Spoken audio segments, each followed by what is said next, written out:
Ya heboh habis-habisan memburu nugget karena memang pengen nyicipin produknya atau nggak mau ketinggalan aja gitu ya biar kelihatan tetap eksis posting di story Instagramnya. Tidak sedikit juga yang merasa mungkin takut kehabisan karena penasaran tentunya ya.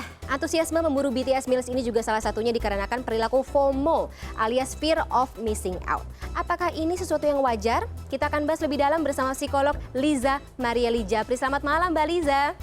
Selamat malam Mbak, Oke. apa kabar? Baik, saya sih baik ya. Mbak Liza mungkin nggak tahu nih kalau misalnya memantau bagaimana perkembangan dari warga plus 62 yang kayaknya harus kita gali lagi nih. Apakah mereka yang ikut dalam antusiasme membeli BTS Meals ini masuk dalam FOMO atau enggak? Gimana sih cara kita mengetahui apakah kita nih masuk kategori FOMO atau enggak?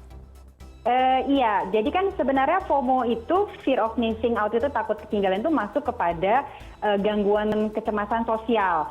Jadi kalau orang lain enggak, kok saya enggak tuh kayaknya gimana gitu. Nah, tahu membedakan mana yang sudah menjadi gangguan, mana yang enggak itu adalah ketika kalau udah jadi gangguan tuh ketika nggak dapet itu kita mengalami cemas yang luar biasa. Sampai mood swing, sampai kemudian depresi, sampai... Kepikiran? Iya, halo. Iya, suara saya aman ya? Iya, aman Mbak Liza. Iya, oke. Maksudnya biasanya itu sudah menjadi gangguan ketika dia mengalami emosi naik turun kalau nggak dapet, kalau nggak ikut-ikutan gitu kan. Terus habis itu mungkin ada mengalami sampai depresi, ada cemas yang berlebih, kayak jadi nggak bisa berhenti bergerak, kemudian habis itu keringetan, deg-degan, yang seperti itu masuk sudah pada gangguan. Tapi kalau ya sekedar gemes gitu kan, kok nggak dapet ya segala macam, buat saya sih itu hanya sekedar ya, memang budayanya warga plus 62 aja ya. Kan kita banyak melihat tuh kadang-kadang kalau ada toko baru buka antrinya rame, padahal toko itu mungkin akan bertahun-tahun masih akan di situ. Jadi memang pengen selalu ikut-ikutan menjadi yang terdepan aja. Nah, tapi masuk kepada gangguan ketika udah ada gejala-gejala fisik yang menyertai.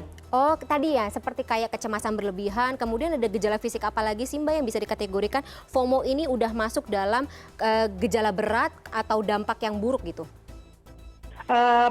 Itu emosi naik turun itu roller coaster, marah-marah nggak karuan, atau tiba-tiba nangis, atau tiba-tiba bisa kayak anak kecil tantrum gitu loh di lantai terus yang wah yang gitu-gitu misalnya hanya dalam tanda kutip gitu kan ya tidak mendapatkan si BTS meal tersebut gitu. Kalau kita berbicara BTS meal atau apapun itulah yang dirasakan lagi happening banget, tapi kok aku belum ada di situ gitu, aku belum dapet gitu kan. Terus abis itu mungkin bisa sampai ada terjadi self harm saking marahnya, frustasinya, kemudian juga bisa mungkin menyakiti orang lain, misalnya marah-marah sama orang tua sampai mukulin orang tua, misalnya gitu. Nah itu sudah masuk pada kategori kronik sebenarnya. Oke, kayak misalnya kita kecanduan narkoba terus kemudian juga jadi melaksanakan tindak pidana begitu ya. Iya, amit-amit deh. Tapi gini Mbak Liza, ada kondisi tertentu nggak sih yang men-trigger kita ini bisa kena FOMO gitu, muncul FOMO dalam diri? FOMO itu biasanya akarnya itu pasti sudah jelas adalah harga diri, konsep diri yang kurang baik gitu kan. Jadi mungkin menganggap kalau saya tidak sama plek-plek seperti lingkungan berarti saya tidak ada harganya. Oh my God. Tidak akan dapat teman, saya tidak akan dihargai, saya akan dikucilkan gitu. Jadi akarnya sebenarnya adalah self esteem yang rendah gitu. Bisa juga mungkin karena dia punya gangguan emosi. Jadi dia tidak bisa mengelola emosinya dengan baik, pola analisanya kurang baik gitu kan. Kemudian habis itu mungkin juga tekanan, kalau anak remaja bisa aja karena tekanan peer group gitu. Jadi ini beberapa faktor yang bisa menyebabkan kenapa FOMO terbentuk. Oke, nah gimana caranya mencegah atau mengatasi FOMO kalau keburu udah ada nih FOMO-nya? Tergantung, kalau misalnya memang sudah kronik banget sampai muncul gangguan-gangguan yang paling kita khawatirkan ya, itu adalah self harm atau harming others gitu ya. Kemudian mungkin itu yang pertama, yang kedua gangguan tidur yang luar biasa gara-gara missing out gitu, misalnya sudah sampai 7 hari nggak tidur gara-gara nggak dapat itu gitu kan, atau kemudian jadi nggak bisa makan berhari-hari. Nah ini mungkin butuh bantuan profesional. Memang entah itu di terapi, entah itu mungkin terapi medik gitu kan, dapat obat-obatan untuk mengelola emosinya tersebut.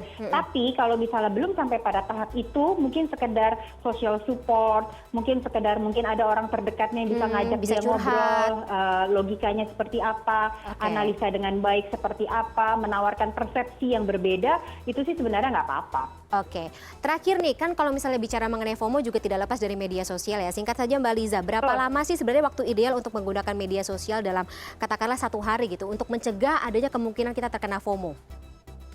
Nah, kalau buat saya sih sebenarnya ini tidak ada aturan yang baku. Karena bisa saja ternyata penggunaan media sosialnya hanya setengah jam gitu. Tapi karena self esteem dia sudah rendah gitu kan, setengah jam itu bisa sangat kena banget buat dia gitu kan. Tapi bisa juga ada yang pakai sampai 4 jam, 5 jam dan buat dia ngeliatin scrolling itu nggak ada masalah gitu. Jadi tidak ada yang baku sebenarnya kalau untuk penggunaan media sosial.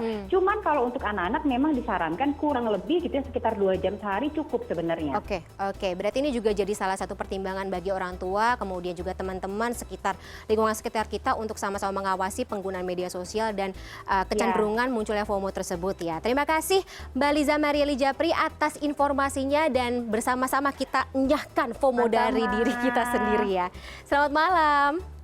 Selamat malam.